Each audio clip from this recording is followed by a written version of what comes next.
Hi, this is Paul Scott, and this week's discussion is about Stella Adler. Obviously, very much influenced by Stanislavski. I found the information about her, it's not a rivalry, but her disagreeing with Strasberg to be very interesting.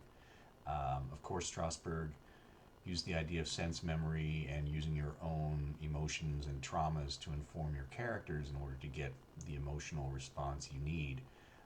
But I really appreciated Adler's idea that you can use your imagination and your memories in ways that do not require you to relive traumatic moments in your life.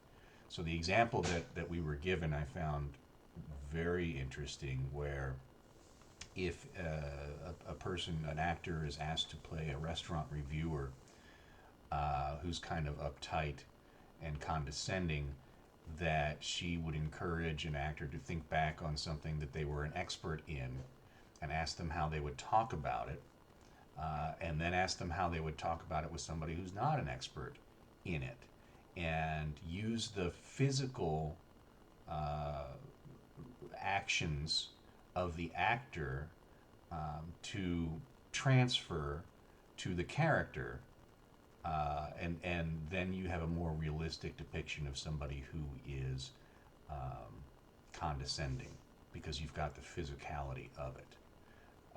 I just found that to be a fascinating technique, and one that would be very helpful for me. For some reason, I keep getting cast as antagonists, as bad guys.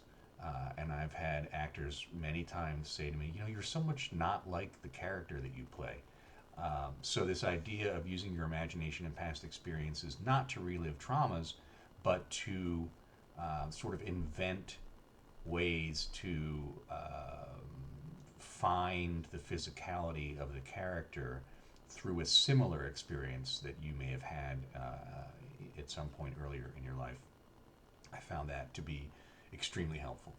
Um, Obviously, imagination is the key to all of her teaching, and script analysis, character development, background stories, all of that critically important to finding the character.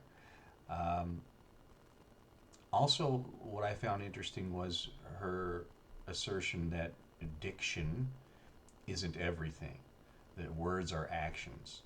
And again, as somebody who is often cast as a protagonist, that struck me because um, in order to be the bad guy, most of that comes through in what you say as opposed to what you do.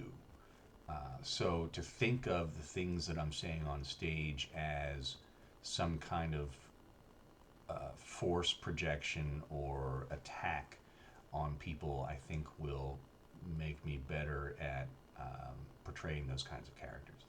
So that's what I got from it. I hope you got something similar from it. Thank you for listening, and see you next week.